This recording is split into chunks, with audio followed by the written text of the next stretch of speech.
The lawyer's voice trembled when he said her name. "Mrs. Halloway passed last night. You're listed in her will." I thought he had the wrong man. I was just a waiter, a man scraping dishes for tips, a ghost in a uniform that didn't fit anymore. "She left you $43 million. The phone went silent.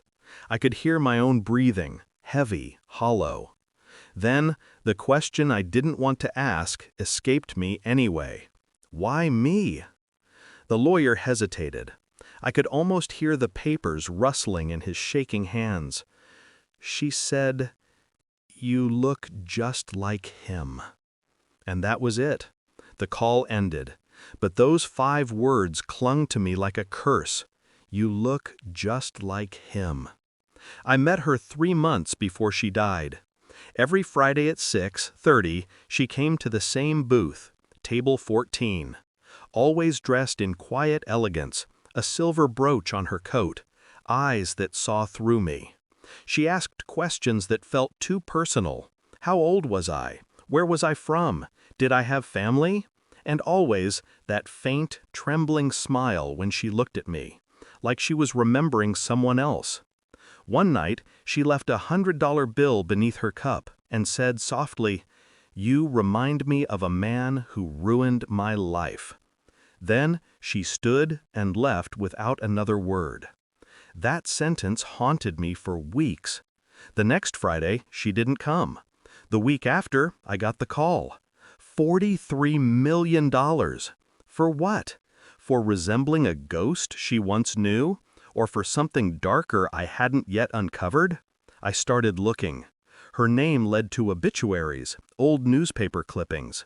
She had a husband, Richard Halloway, investment magnate. Died in a car accident 27 years ago. No children, no heirs, at least officially. The resemblance she mentioned began to gnaw at me. I looked in the mirror one morning and didn't recognize the man staring back. Her words echoed again. "You look just like him." I dug deeper. Public records, photos, old interviews of Richard Halloway in black and white business journals. The jawline, the eyes, the way he smiled without warmth. It was uncanny. I wasn't just similar, I was nearly identical. And then, buried in an archived article, one line made my chest tighten. Richard Halloway, survived by his wife, Eleanor, and his illegitimate son, whereabouts unknown. A name. My father's. The truth landed like a quiet bomb. I was the son she'd spent her life pretending didn't exist. My mother had died years ago, poor, forgotten. She never told me his name. Maybe shame kept her silent. Maybe protection. But Eleanor? She had found me. She had come every week, not to eat, but to look at what her husband left behind, a living reminder of her humiliation. And then, maybe, pity, or guilt, or something colder. Her lawyer met me again. He handed me a sealed letter in her handwriting. To the boy I could never forgive for existing. Every word was written with surgical precision. She confessed to knowing who I was for months, watching me, testing me. She said I had his eyes, his posture, his calm detachment. And that was why she chose me, to take everything she and her husband built, because I was his final punishment. "You will inherit his empire," she wrote, "and you will carry his face." I stood in the empty dining hall that night, polishing glasses I didn't need to polish. My manager was talking about shifts and payrolls, but I wasn't listening.